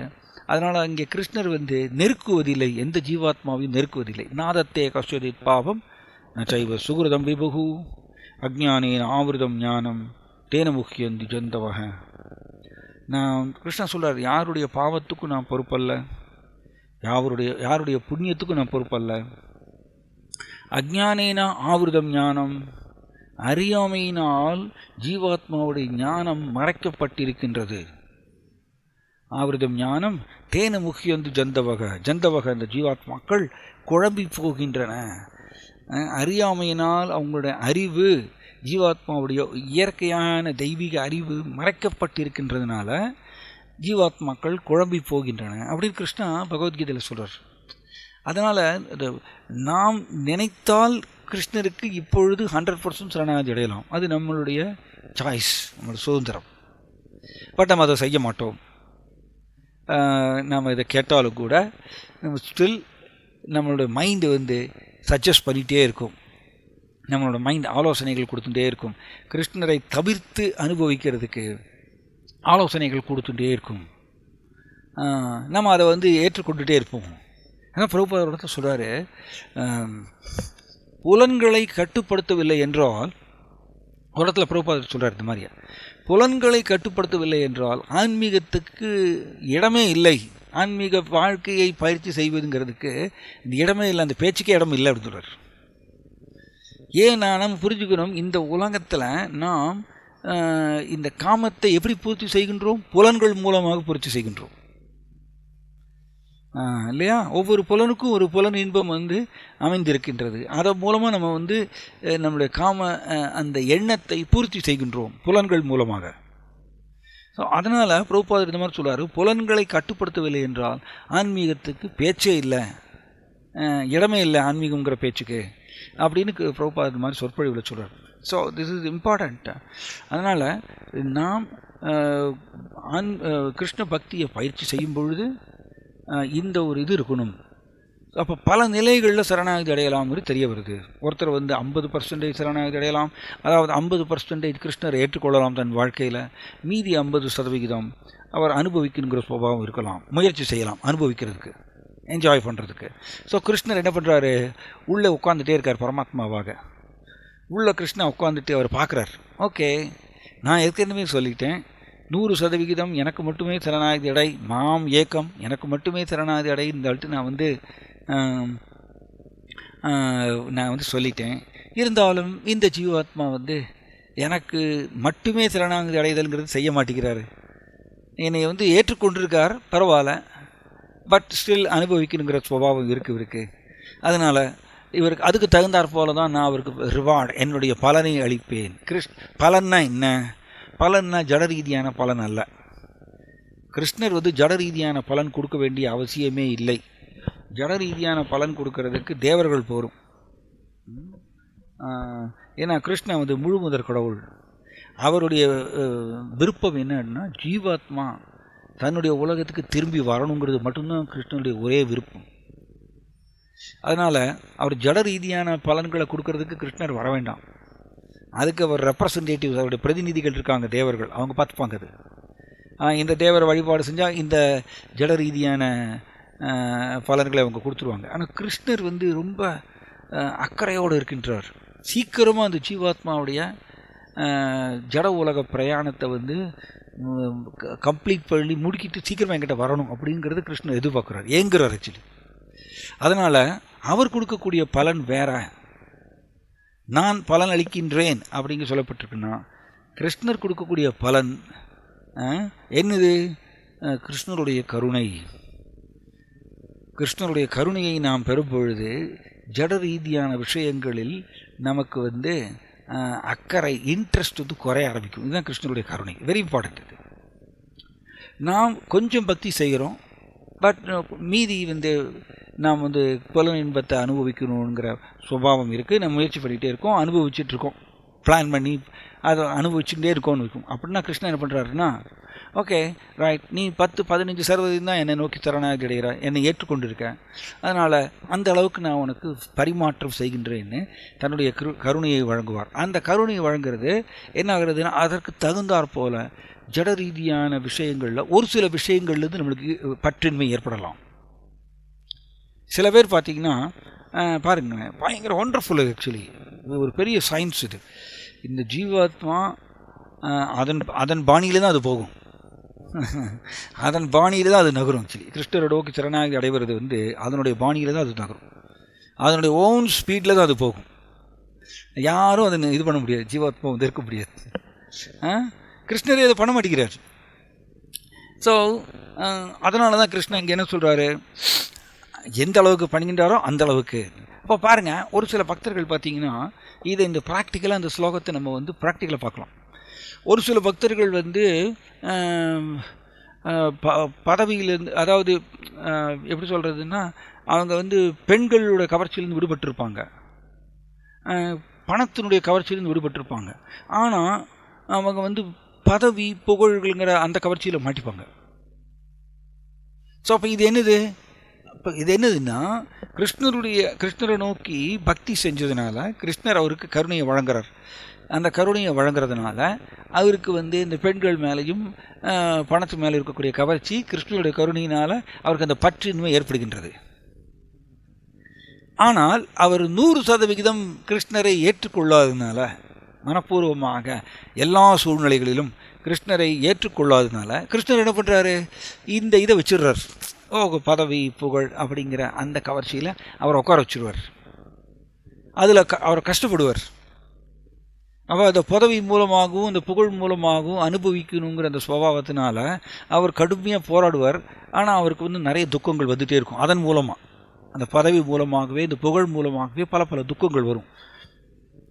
அப்போ அந்த துக்கங்கள் வர வர வர அந்த ஜீவாத்மா தானே பாடம் கற்றுப்போகிறோம்.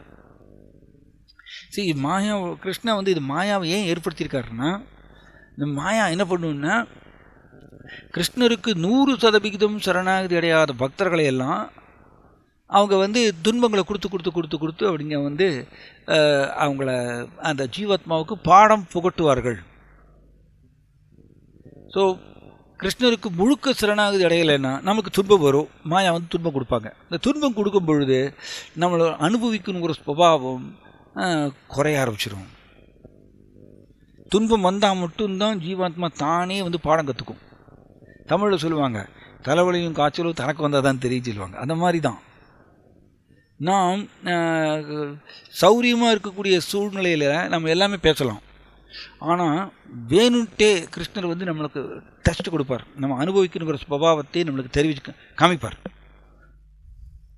ஒரு சூழ்நிலை ஏற்படுத்துவார். நம்ம என்ன பண்ணுவோம், டபார்னு இந்த அக்னி மாதிரியே தான் டக்குன்னு நம்ம அனுபவிக்கிற சுபாவத்தை உள்ள உருவாகி டப்புன்னு அதை நோக்கி போயிடுவோம். கிருஷ்ணரை மறந்துடுவோம். டெம்பரரியாக கிருஷ்ணரை மறந்துடுவோம்.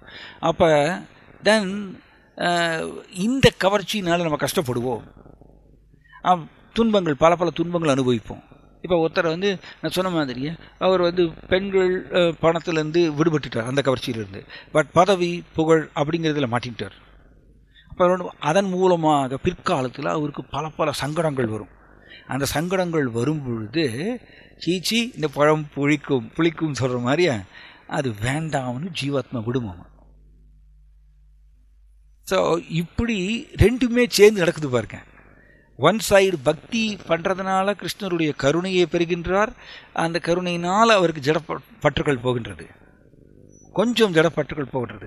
இன்னமும் சரணாகதி அடையாததுனால அவருக்கு தண்டனை கிடைக்கின்றது. ஒரு பல பல கவர்ச்சிகளில் மாட்டிக்கிறார், அதில் கஷ்டப்படுறாரு. தென் மெதுவாக அவரே கற்றுக்கிறார், பாடம் கற்றுக்கிறார். ஸோ இப்படி ஒரு பெரிய சயின்ஸ் இது. ஸோ அப்போ கிருஷ்ணா ஜீவாத்மாவுக்கு இந்த மனுஷ உடல் எதற்கு கொடுத்துருக்காருன்னா இந்த பாடத்தை கற்றுக்கிறதுக்கு தான். சிம்பிளி இந்த பாடத்தை கற்றுக்கிறதுக்கு தான் நம்மளுக்கு மனுஷ வாழ்க்கையே கிருஷ்ணர் கொடுத்துருக்கார். என்ன பாடம்? பாடம் என்னென்னா, கிருஷ்ணர் உன்னத அனுபவிப்பாளர் அப்படிங்கிறத நாம் 100% ஏற்றுக்கொள்ள வேண்டும். ஏற்றுக்கொண்டாச்சுன்னா ஆட்டோமேட்டிக்காக கிருஷ்ணருக்கு சரணாகதி அடைவோம். எப்போ கிருஷ்ணருக்கு சரணாகதி அடைஞ்சோன்னா என்ன பண்ணுவோம்? எப்போ பார்த்தாலும் கிருஷ்ணரை நினச்சிட்டே இருப்போம். செப்பரேட்டாக ஒரு விருப்பம் வச்சுருக்க மாட்டோம். நமக்கு எல்லாருக்குமே நம்மளுடைய ஸ்வபாவத்தை நாம் எல்லாருமே புரிந்து கொள்ளலாம் இல்லையா? நம்மளுடைய மனப்பான்மை எப்படி இருக்குங்கிறது ஒவ்வொருத்தருக்கும் தெரியும். ஸோ அதனால தான் நம்ம படிக்கிறோம், வாசுதேவி பகவதி பக்தி யோகம் பிரயோஜிதக ஜனயத் ஆசு வைராக்கியம் ஞானம் செய்யத் அகைத்துகம். பகவான் கிருஷ்ணருக்கு பக்தி செய்தால், கிருஷ்ணரை நோக்கி பக்தி செய்தால் என்ன ஆகிறது? அந்த ஜீவாத்மாவுக்கு உடனடியாக காஸ்ட்லெஸ் நாலேஜ்னு சொல்கிறார் பிரபுபாதர். காரணமற்ற அறிவு, காரணமற்ற தெய்வீக அறிவு அவருக்கு உதயமாகின்றது மற்றும் ஜட உலகத்தில் பற்றின்மை ஏற்படுகின்றது. இப்படி தான் மொழிபெயர்ப்பில் போட்டிருக்கு அந்த ஸ்லோகத்தில். அப்போ இது ஜட உலகத்தில் பற்றின்மைங்கிறது வரும் பொழுது அது பல லெவல்ஸில் இருக்குது. எப்படி பொறுமை பல லெவலில் இருக்கோ, பொறுமைன்னு சொல்லுவோம் பார்த்தீங்களா, ஒரு நபருக்கு பொறுமை பல பல பர்சன்டேஜில் இருக்கும். ஒருத்தருக்கு 80% பொறுமை இருக்கும், ஒருத்தருக்கு 40% தான் பொறுமை இருக்கும். அதுக்கு மேலே போச்சுன்னா அவங்க வெடிச்சிடுவாங்க, கோபம் வந்துடும் உங்களுக்கு. ஸோ அதே மாதிரி தான் பற்றின்மையும் பல பல பர்சன்டேஜில் இருக்குது, பல பல சதவிகிதத்தில் இருக்குது. அப்படி ஜீவாத்மா பிரயாணம், அதனால தான் பிரமித்தே கோணா பாக்கியவான் ஜீவா. ஜீவாத்மா பிரயாணம் செஞ்சுட்டே இருக்குது, பல பல உடல்கள் எடுத்துகிட்டே இருக்குது. சிம்பிளி இது கிருஷ்ணரை உன்னத அனுபவிப்பாளர்னு 100% ஏற்றுக்கொள்ளாததுனால ஜீவாத்மா இங்கும் அங்கும் இங்கும் போயிட்டே இருக்கு. இது எப்படி சொல்லப்பட்டிருக்குன்னா, மேகம் வந்து சக்தி வாய்ந்த காற்று அந்த மேகத்தை அலைக்கழிக்கின்றது. பேக் சைடில் இருந்துட்டு இந்த காற்று என்ன பண்ணுது, மேகத்தை வந்து அப்படியே தள்ளிக்கொண்டே போகுமாமா. இந்த மேகம் வந்து சிதறி போயிடும். காற்று அவ்வளோ சக்தி வாய்ந்தது. அதே மாதிரி தான் நாமும் இந்த கிருஷ்ணர் உன்னத அனுபவிப்பாளருங்கிறது 100% ஏற்றுக்கொள்ளாதனால, நானும் அனுபவிக்கணுங்கிற ஸ்வபாவம் இருக்கிறதுனால, இந்த ஸ்வபாவத்தினால இந்த மாயா என்ன பண்ணுறது, நம்மளை போட்டு போட்டு ஒவ்வொரு உடலுக்குள்ளே அமுத்திட்டே இருக்குது. ஒவ்வொரு உடலுக்குள்ளே நம்மளை புகுத்திகிட்டே இருக்குது. அண்டு அந்த உடலில் ஏகப்பட்ட துக்கங்களை நாம் அனுபவிக்கின்றோம். ஸோ அதனால் புத்திசாலியானவர் இந்த துக்கங்களை எல்லாம் புரிந்து கொண்டு, எதற்கு நான் அனுபவிக்கணும்னு ஆசைப்படுறேன், வேண்டாம் அப்படின்னு அந்த ஜீவாத்மா முடிவு எடுக்கணும். இது பாயிண்ட் என்னென்னா, இது பழக்கம். கோடிக்கணக்கான ஜென்மங்களாக நாம் புலன் இன்பங்களை அனுபவித்து பழகி போனதுனால அது திரும்ப திரும்ப வந்து உருவெடுக்கின்றது. நல்லா நைஸ் பாயிண்ட் இது. நாம் ஒரு புலனின்ப காரியத்தை நம்ம செய்யும் பொழுது, இதை நம்ம கீதாசாரம் பார்ட் 2ல் நம்ம இதை டிஸ்கஸ் பண்ணிட்டு இருந்தோம். ஒரு ஜீவாத்மா புலனின்ப காரியத்தை செய்யும் பொழுது அதிலிருந்து வரக்கூடிய விளைவு 2 விளைவு. ஒரு விளைவு பிற்காலத்தில் வரக்கூடிய தண்டனை. இன்னொரு விளைவு தான் ரொம்ப மோசமானது. அது என்னதுன்னா, அந்த புலனின்ப காரியத்தினுடைய ஒரு அச்சு ரெப்ளிகா அப்படின்னு சொல்லுவோம். அது ஒரு அச்சு வந்து நம்மளோட உணர்வில் வந்து பதிஞ்சு போயிடுதாமா. பதிஞ்சு போனதுனால மீண்டும் அதே புலனின்ப எண்ணங்கள் திரும்பவும் உதயமாகுமாமா. நம்மளுடைய மனதுக்குள்ளே திரும்பவும் உதயமாகின்றது நான் அனுபவிக்கின்ற அந்த புலனின்ப எண்ணம். ஏன் அப்படின்னா, அது உணர்வில் பதிஞ்சு போயிடுச்சு. அதனால தான் நாம் இந்த உலகத்தில் செயல்கள் செய்யும் பொழுது ரொம்ப ஜாக்கிரதையாக இருக்கணும். புலனின்ப காரியத்தில் ஏதாவது மனதில் வந்து எண்ணங்கள் வந்துட்டே தான் இருக்கும். நல்லா புரிஞ்சுக்கணும். ஏன்னா மனதில் ஏன் புலனின்ப எண்ணங்கள் வருகின்றது? ஏன் அப்படின்னா, பின்னாடி உணர்வு தூய்மை அடையவில்லை. உணர்வில் பதிஞ்சிருக்கு. முன்னாடி செஞ்ச முன் ஜென்மத்தில் செய்த புலனின்ப காரியம் அதனுடைய அச்சு உணர்வில் பதிஞ்சிருக்கிறதுனால அந்த அசுத்தமான உணர்வு மனம் கூட தொடர்பு கொள்ளும் பொழுது மனதில் வந்து அந்த புலனின்ப எண்ணங்கள் திரும்பவும் உதயமாகின்றன. ஸோ இது அப்படி தான் வந்துட்டே தான் இருக்கும். அதனால தான் வைத்திய பக்தியில் வந்து என்னென்னா, பிரபுபாதர் சொல்லிக் கொடுத்த பிரகாரம் மனம் சொன்னதை வந்து நாம் கேட்கக்கூடாது அப்படிங்கிற ஒரு தீர்மானம் இருக்கணுமா. மனம் வந்து ஐடியா கொடுத்துட்டே தான் இருக்கும். என்றைக்காவது மனம் ஓயவே ஓயாது. மனம் புலனின்ப எண்ணங்களை கொடுக்கறதில்ல. அது என்றைக்காவது ஒரு சோர்ந்து போய் வேண்டாம், இனிமேல் புலனின்ப எண்ணங்களே வேண்டாம் அப்படின்னு மனம் ஏதாவது சொல்லவே சொல்லாது. ஏன்னா பின்னாடி உணர்வு அசுத்தமான உணர்வு இருக்கிறதுனால அதுதான் தொடர்பு கொண்டு மனசில் புலனின்ப எண்ணங்கள் உருவாகிட்டே தான் இருக்குது. அதனால தான் கிருஷ்ணரை அடைய வேண்டும்னு ஒரு சீரியஸாக இருக்கக்கூடிய ஒரு பக்தர் இந்த மனம் சொன்னதை வந்து கேட்கக்கூடாதுங்கிற ஒரு தீர்மானம் இருக்கணும். அதனால தான் ஜிதாத்மன பிரசாந்தஸ்ய பரமாத்மா சமாகிதக. கிருஷ்ணன் சொல்கிறார், மனதை யார் ஒருத்தர் ஆத்மனை ஜெயித்துட்டாரோ அவர் பிரசாந்தாத்மா. ஜிதாத்மன பிரசாந்தஸ்ய அவர் வந்து ரொம்ப ஆனந்தத்தில் இருக்கலாமாம்மா. பிரசாந்தஸ்ய ரொம்ப சந்தோஷமாக இருக்கலாம். அப்புறம் பரமாத்மா சமாகிதகன்னு அவர் பரமாத்மாவை ஏற்கனவே அடைஞ்சாச்சுன்னு சொல்கிறார். Important point. மனதை ஒருத்தர் ஜெயித்துட்டார்னா அவர் பரமாத்மாவை ஏற்கனவே அடைஞ்சாச்சு, அவர் ரொம்ப சந்தோஷமாக இருக்கலாம். கிருஷ்ணன் இந்த மாதிரி போதிக்கிறார் நம்மளுக்கு. ஏன் இந்த மாதிரி கிருஷ்ணன் போதிக்கிறார்? நாம் இப்போ தத்துவ ரீதியாக தெரிஞ்சுக்கிறோம் கிருஷ்ணர் தான் அனுபவிப்பாளருங்கிறது. நல்லா கவனிக்கணும். நம்ம எல்லாருமே படிக்கிறோம் கிருஷ்ணர் தான் அனுபவிப்பாளங்கிறது. தத்துவ ரீதியாக ஸ்லோகங்களை படிக்கும்போது நம்ம தெரிஞ்சுக்கிறோம் பகவத்கீதையிலிருந்து. பட் அவ்வப்பொழுது மனம் புலனின்ப எண்ணங்களை ஏற்படுத்துதா இல்லையா? ஏற்படுத்துகின்றது. ஸோ அந்த இடத்துல தான் நாம் வந்து நோ அப்படின்னு சொல்லணும்.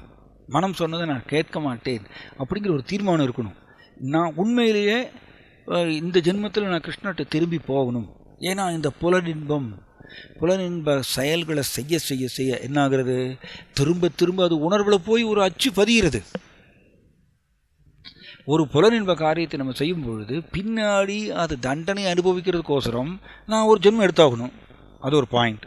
ரெண்டாவது, அதே புலனின்ப அந்த காரியத்துடைய ஒரு அச்சு நம்மளோட உணர்வில் பதிஞ்சு போகிறதுனால அது திரும்பவும் புலனின்ப எண்ணங்கள் உருவாகிறது. திரும்பவும் நம்ம புலனின்ப செயல்களை மாட்டிக்கிறோம். இப்படியே சைக்கிள், விடுபடவே முடியாத ஒரு சைக்கிள் அதில் மாட்டிக்கிறோம், அந்த சுற்று. அதனால தான் நாம் இந்த ஜென்மத்தில் இதுக்கு எல்லாத்துக்கும் முற்றுப்புள்ளி வைத்து கோலோக பிருந்தாவனம் போகணும்னா, ஒன்று, தத்துவ ரீதியாக நம்ம தெரிஞ்சுக்கிறோம் கிருஷ்ணர் முழு முதற் கடவுள், அவர் தான் உன்னத அனுபவிப்பாளங்கிறது தத்துவ ரீதியாக தெரிஞ்சுக்கணும் ஃபஸ்ட். அதுக்கு நம்ம படிக்கணும் சாஸ்திரத்தை. ரெண்டாவது என்னென்னா, அதை நம்ம தெரிஞ்சுனதுனால கிருஷ்ணர் உன்னத அனுபவிப்பாளங்கிறது தத்துவ ரீதியாக தெரிஞ்சுனதுனால ஆட்டோமேட்டிக்காக நான் எல்லா புலனின்பங்களையும் விட்டுட்டேன்னு கிடையாது. ஏன்னா முன்னாடி செய்த புலனின்ப செயல்களுடைய அச்சு உணர்வுகளை இருக்கிறதுனால அது திரும்ப திரும்ப மனதில் புலனின்ப எண்ணங்களை உருவாக்கும். அது நான் நோ இந்த இடத்துல சொல்லணும். மனம் சொன்னதை நான் கேட்க மாட்டேங்கிற அந்த தீர்மானம் இருக்கணும். அப்பொழுதுனா ஒன் சைடு நீங்கள் கிருஷ்ணரை நோக்கி பக்தி செஞ்சுட்டே இருப்பீங்க, இன்னொரு சைடு மனம் சொன்னதை நான் கேட்க மாட்டேங்கிறது. ரெண்டுமே வேணும். ஏன் அப்படின்னா, உணர்வு முழுக்க தூய்மை அடையாத வரைக்கும் மனதில் புலனின்ப எண்ணங்கள் உருவாகிட்டு தான் இருக்கும். பிரபுபாதர் சொல்கிறார், ஈவன் சிவபெருமானுக்கே வரும்னு சொல்கிறார். இடத்துல பிரபுபாதர் இப்படி எழுதுகிறார், சிவபெருமானுக்கு கூட புலனின்ப எண்ணங்கள் உருவாகும்னு சொல்கிறார். அதனால் நமக்கு எல்லாருக்குமே புலனின்ப எண்ணங்கள் மனசில் உருவாகும். ஏன்னா உணர்வு முழுக்க தூய்மை அடையாததுனால. ஆனால் அதை செயல் வடிவம் கொடுக்கக்கூடாதுன்னு சொல்கிறார் பிரபுபாதர். அப்படி ஒரு லெட்டரில் எழுதுகிறார். அது செயல் வடிவம் கொடுத்தாச்சுன்னா, ஏன்னா கலியுகத்தில் செயல் செய்தால் மட்டும்தான் கர்ம வினை வருகின்றது. செயல் செய்யாத வரைக்கும் நல்லா கவனிக்கணும் பாருங்கள். புலனின்ப எண்ணங்கள் மனசில் உருவாகிறது, ரைட், ஓகே. பட் அதை செஞ்சதுக்கப்புறம் தான் ரெண்டு விளைவு வருது. ஒன்று தண்டனை, கர்மவினை. இன்னொன்று அதே புலனின்ப காரியம் ஒரு அச்சாக நம்மளுடைய உணர்வில் பதிஞ்சு போயிடுது. அப்போ செயல் செய்யாமல் இருக்கணும், அதுதான் இம்பார்ட்டண்ட். பிரபுபாதர் லெட்டரில் இந்த மாதிரி எழுதுகிறார். ஆனால் இது தேவலோகத்தில் அப்படி கிடையாது, சொர்க்கலோகத்துல எல்லாம் அப்படி கிடையாது. புலனின்ப எண்ணங்கள் மனசில் உருவானாலே அவங்களுக்கு தண்டனை கிடைக்கும். பட் பூமியில் இருக்கக்கூடிய, குறிப்பாக கலியுகத்தில் வாழக்கூடிய மக்களுக்கு அந்த மாதிரி இது கிடையாது, தள்ளுபடி இருக்குது. என்ன தள்ளுபடின்னா, எண்ணங்கள் உருவாச்சுன்னா அதுக்கு பெரிய கர்ம வினை கிடையாது, அண்ட் அது அச்சு உருவாகாது. ஆனால் அது செயல் வடிவம் பண்ணாமல் பார்த்துக்கணும் நம்ம. ஏன்னா செயல் செஞ்சிட்டோன்னா மாட்டிப்போம், திரும்பவும் புலரின்ப எண்ணங்கள் உருவாகும், லூப் மாதிரி போயிட்டே இருக்கும். அதனால் சீரியஸாக நான் கிருஷ்ணர்கிட்ட திரும்பி போகணும், கிருஷ்ணருக்கு நான் சரணாகதி அடையணும் அப்படிங்கிற ஒரு சீரியஸாக இருக்கக்கூடிய ஒரு பக்தர் தத்துவங்களை முதல்ல தெரிஞ்சுக்கணும். இன்னொரு சைடு மைண்டு சொன்னபடி நான் கேட்க மாட்டேங்கிற தீர்மானம் இருக்கணும். ஏன்னா ஜீவாத்மா முடிவு எடுக்கலாம். ஜீவாத்மா விரும்பினால் மனம் ஒத்துக்காது. மனம் என்ன பண்ணணும், திரும்ப திரும்ப திரும்ப அது புலரின்ப எண்ணங்களை கொடுத்து டிஸ்டர்ப் பண்ணும். ஆனால் ஜீவாத்மா எல்லாருக்கும் மேலே உயர்ந்த நிலையில் இருக்கார் இல்லையா. இந்திரியாணி பரா ஞாகுர் இந்திரியே பரமனக மனசஸ்து பராபுத்திர் யோ புத்தே பரதஸ்துதக. இந்த உடம்பில் தாழ்ந்த நிலையில் புலன்கள் இருக்குது, புலன்களுக்கு மேலே மனம் இருக்குது, மனமுக்கு மேலே புத்தி இருக்குது, புத்திக்கு மேலே ஆத்மா இருக்குது. ஸோ இப்போ மனசில் புலனின்ப எண்ணங்கள் உருவாச்சுன்னா மேலே உயர்ந்த நிலையில் இருக்கக்கூடிய ஆத்மா அது செயல் வடிவம் கொடுக்காமையும் இருக்கலாம், அது ஜீவாத்மாவோடைய சாய்ஸ். பட் ப்ராப்ளம் என்னென்னா, நம்ம கோடிக்கணக்கான ஜென்மமாக நாம் என்ன பண்ணி இருக்கோம், இந்த அதிகாரம் மனதுக்கு கொடுத்துட்டோம். மனமுக்கு அதிகாரம் கொடுத்ததுனால கோடிக்கணக்கான ஜென்மங்களாக மனம் என்ன புலனின்பங்களை உருவாக்குனாலும் உடனே நம்ம அதை செயல் வடிவம் பண்ணிடுறோம். ஸோ இந்த ஜென்மத்தில் அதை நம்ம மாற்றணும். மனமுக்கு அந்த அதிகாரம் கொடுக்காம ஆத்மா முடிவு எடுக்கணும். புலனின்ப எண்ணங்கள் மனசில் உருவானாலும் நான் அதை செயல் வடிவம் கொடுக்க மாட்டேன். ஏன்னா இது என்னை மீண்டும் இந்த உலகில் சிக்க வைக்கும். நான் கிருஷ்ணர்கிட்ட சென்று அடைய முடியாது. அண்ட் கிருஷ்ணர் தான் உன்னத அனுபவிப்பாளங்கிறது நான் தத்துவ ரீதியாக படிச்சிருக்கேன். திரும்பவும் நான் ஏன் புலனின்பத்தை அனுபவிக்கணும் கொடுத்துட்டு போகணும் அப்படிங்கிற இந்த ஒரு புரிந்து கொள்ளுதல்னால மனதை வந்து நோன்னு சொல்லணும். பிரபுபாதர் இடத்துல எழுதுகிறார், best way to control the mind is to simply ignore it அப்படின்னு சொல்கிறார். மனதை கட்டுப்படுத்துவதற்கு எளிமையான வழி, சிறந்த வழி எது அப்படின்னா அதை உதாசீனப்படுத்துங்கள் சொல்கிறார் பிரபுபாதர் லெட்டரில். அப்படி எழுதுகிறார், அதை உதாசீனப்படுத்துங்கள். ஏன் இப்படி சொல்கிறார் பிரபுபாதர்? ஏன்னா மனம் எண்ணங்களை உருவாக்கிட்டு தான் இருக்கும். உணர்வு தூய்மை அடைகிற வரைக்கும் மனம் புலரி என்ப எண்ணங்களை கொடுத்துட்டு தான் இருக்கும். அதனால் அதை உதாசீனப்படுத்துங்கள் சொல்கிறார். அதை சீரியஸாக எடுத்துக்க வேண்டிய அவசியம் இல்லை, அதை செயல் வடிவம் கொடுக்கணும்னு அவசியம் கிடையாது. ஸோ இந்த மாதிரி ஒரு நமக்குள்ள ஒரு அலாரம் வச்சுக்கணும். நம்ம மனம் சொன்னதை நான் கேட்க மாட்டேன் அப்படிங்கிற ஒரு அலாரம் நம்ம வச்சுட்டோன்னா நம்ம ஆட்டோமேட்டிக்காக கிருஷ்ணரை நோக்கி முன்னேறிட்டே இருப்போம். புரிஞ்சுக்கணும், நம்ம கிருஷ்ணரை நோக்கி நம்ம முன்னேற நம்ம ரியல் லைஃப் வாழ்வோம், உண்மையான வாழ்க்கையை நம்ம வாழ்வோம். இப்போ வாழற வாழ்க்கை எல்லாமே ஜஸ்ட் இல்லூஷரி, ஒரு மாய வாழ்க்கை தான், மாயத்தோற்றம் தான். நேற்றுக்கு டிஸ்கஸ் பண்ணிகிட்டு இருந்தோம். இந்த மாயத்தோற்றத்தை பிடிச்சிட்டு தான் நம்ம வந்து உண்மையை நினச்சிட்டு பின்னாடி போயிட்டே இருக்கோம். ஆனால் கிருஷ்ணர் கூட சேர்ந்து வாழக்கூடிய வாழ்க்கை உண்மை வாழ்க்கை, ரியல். அதில் கிடைக்கக்கூடிய தெய்வீக ஆனந்தம் ஜீவாத்மாவை முழு திருப்தி கொடுக்குமா. ஏன் ஆத்மா சுப்ரசீததி, கம்ப்ளீட்லி சாட்டிஸ்ஃபை த செல்ஃப்னு சொல்கிறார் பிரபுபாதர். ஜீவாத்மாவை முழுக்க திருப்தி அளிக்கக்கூடியதாம்மா கிருஷ்ணர் கூட வாழக்கூடிய ரியல் வாழ்க்கை. ஸோ அதனால் இதை மட்டும் நம்ம செஞ்ச போகிறோம். நமக்கு எல்லாமே பக்தியினுடைய அங்கங்களை நம்ம எல்லோரும் செஞ்சுட்டுருக்கோம். 16 மாலைகள் நம்ம ஜெபம் செய்கிறோம், கிருஷ்ணரை பற்றி கேட்குறோம், பகவத்கீதை படிக்கிறோம், பாகவதம் படிக்கிறோம், கிருஷ்ணருக்கு சேவை செய்கிறோம், கிருஷ்ணரை நினைக்கின்றோம், கிருஷ்ணரை தரிசனம் செய்கின்றோம். எல்லாமே நம்ம பக்தியினுடைய அங்கங்கள் செய்கிறோம். இது எல்லாமே ஜீவாத்மா செய்யக்கூடிய பக்தி ஒருபொழுதும் அழியாது, ஜீவாத்மா கூடவே சேர்ந்திருக்கும். ஆனால் நம்மை திசை திருப்பக்கூடியது இந்த மனம். அது புலனின்ப எண்ணங்களை கொடுத்து நம்மளை திசை திருப்பிகிட்டே இருக்கும். நாம் தான் அதை வந்து நோன்னு சொல்லி அதை நம்ம பூர்த்தி பண்ணக்கூடாது. இதை ஒன்று மட்டும் நம்ம பண்ணிகிட்டே இருந்தோம்னா ஆட்டோமேட்டிக்காக பரமாத்மாவை அவர் அடைஞ்சாச்சுன்னு சொல்கிறார் கிருஷ்ணன். பரமாத்மாவை அவர் அடைந்தாச்சு.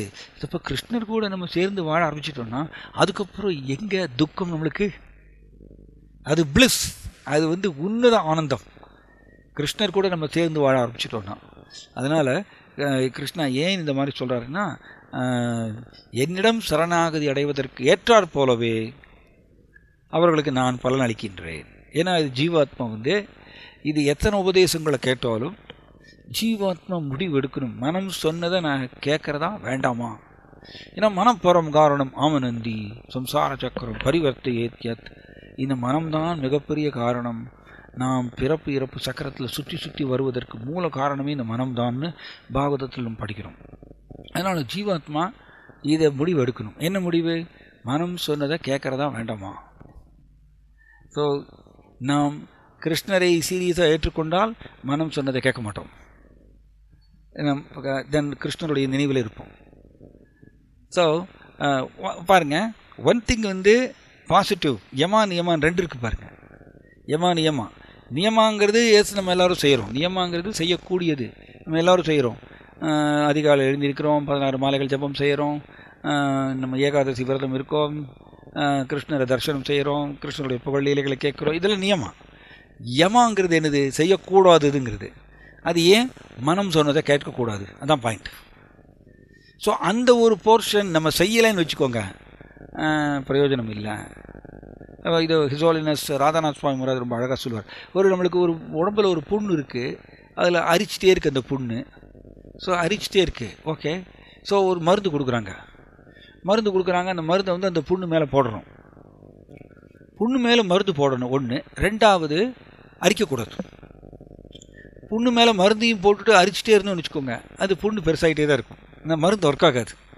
அந்த மாதிரி அவர் சொல்லுவார். ஹிஸ் ராதாநாத் சுவாமி மகாராஜ் என்ன சொல்லுவார்னா, இதே மாதிரி தான் நம்மளுடைய மருந்து போடுவது ஹரே கிருஷ்ண மந்திரம். புண்ணு என்ன? நம்மளுக்கு அனுபவிக்குங்கிற சுபாவம், இதுதான் அறியாமை, இதுதான் புண்ணு. ஸோ மருந்து வந்து ஹரே கிருஷ்ண மந்திரம். வெறும் மருந்து மட்டும் போராது, கூடவே அரிக்கக்கூடாதுன்னு சொல்கிறார். அரிக்கக்கூடாது என்னது? மனம் சொன்னது கேட்கக்கூடாது. ஏன்னா மனம் தானே புலனின்ப எண்ணங்களை உருவாக்குது. மனம்தானே நம்மளுக்கு மாமிசம் சாப்பிடுங்கிற ஆசையை உருவாக்குது, மது அருந்தணுங்கிற அந்த ஆசையை உருவாக்குது, தகாத உடல் உறவு கொள்ளணுங்கிற ஆசையை உருவாக்குறது மனம்தானே உருவாக்கிட்டு இருக்கு தெரியும். அதனால தான் மனம் சொன்னதை நான் கேட்கக்கூடாதுங்கிறது அந்த ஒரு சைடு, அந்த ஒரு தீர்மானமும் நம்மளுக்கு இருக்கணும். ரெண்டு இருந்துச்சுன்னா தட்ஸ் ஆல், நாம் கிருஷ்ணரை ஈஸியாக சென்று அடைஞ்சிருவோம். அப்போ நாம் கிருஷ்ணரை சென்று அடைய விடாமல் தடுப்பது நம்முடைய மனம்தான். ஸோ இதை நம்ம புரிஞ்சுக்கணும். புரிந்து கொண்டு கிருஷ்ணருக்கு நாம் 100% சரணாகதி அடைய வேண்டும். அதாவது எப்படி சொல்லலாம்னா, கிருஷ்ணரை 100% நாம் மனப்பூர்வமாக ஏற்றுக்கொள்ள வேண்டும். அவர்தான் அனுபவிப்பாளர் அப்படிங்கிறது. தென் ஆட்டோமேட்டிக்காக நம்ம கிருஷ்ணாவுக்கு சரணாகதி அடைய ஆரம்பிச்சிடுவோம். தென் வெற்றிகரமாக கிருஷ்ணனுடைய உலகத்துக்கு சென்று அடையலாம். ஸோ நம்ம இங்கே முடிச்சுக்கலாம். தேங்க்யூ. ஹரே கிருஷ்ணா. இங்கே முடிச்சுக்கலாம்.